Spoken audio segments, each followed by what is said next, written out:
In the shadow of World War II, hysteria and intolerance gripped the United States.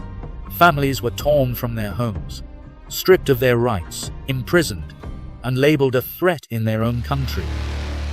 It began after the attack on Pearl Harbor on December 7, 1941. Tensions were high, and fear swept across the United States. Japan's surprise attack made Americans wary of anyone who looked Japanese. Rumors quickly spread about espionage and sabotage. In response, President Franklin D. Roosevelt signed Executive Order 9066 on February 19, 1942.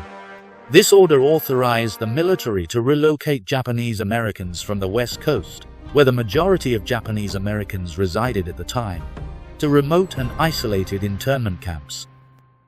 The government claimed this was a military necessity, but in reality, the internment of Japanese Americans was primarily fueled by wartime hysteria and anti-Asian racism.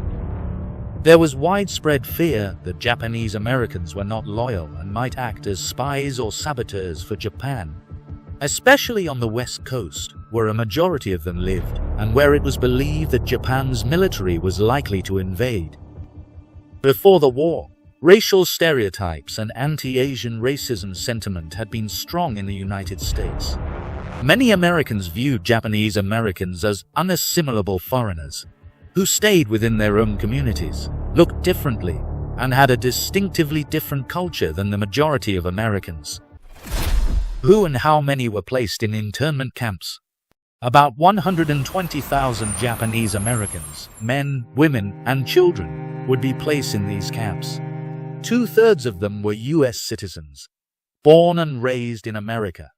Families had just days to gather only a few belongings. Many lost their homes, businesses, and possessions. Japanese Americans were sent to one of 10 internment camps. The camps were located in the western United States, primarily in remote areas.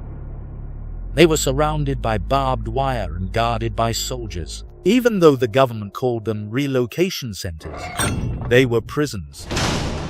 Life in the internment camps was harsh, crowded, and dehumanizing. The camps were built in barren areas with extreme weather conditions, freezing in the winter and scorching in the summer. Families lived in military-style barracks with no insulation, poor heating, and little privacy. Families were assigned a single room, regardless of size. Detainees shared public latrines and showers. Medical facilities were understaffed and under-equipped. Meals were served in mess halls with low-quality, rationed food, such as canned goods, overcooked vegetables, and powdered milk. While internees were not officially forced to work, many had no choice but to take jobs within the camps to survive. Wages were pitifully low, hours long, and working conditions harsh. Despite the strict conditions, schools were set up in the camps, though they were underfunded and poorly equipped. Classrooms were often held in barracks, mess halls, or outdoors.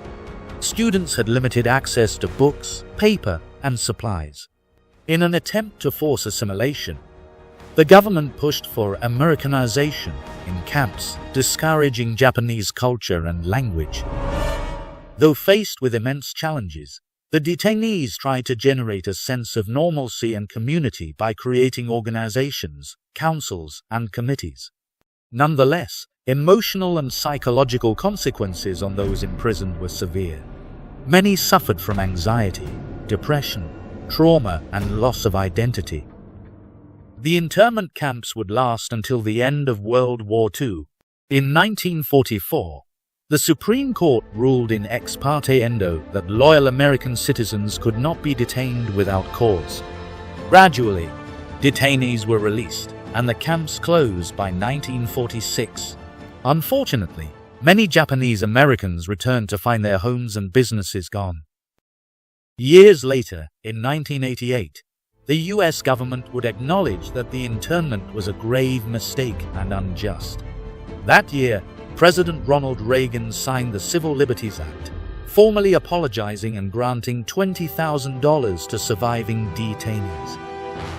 The Japanese internment serves as a powerful reminder of the dangers of unchecked hysteria and prejudice during times of crisis, especially when the government is granted excessive authority and goes unchallenged.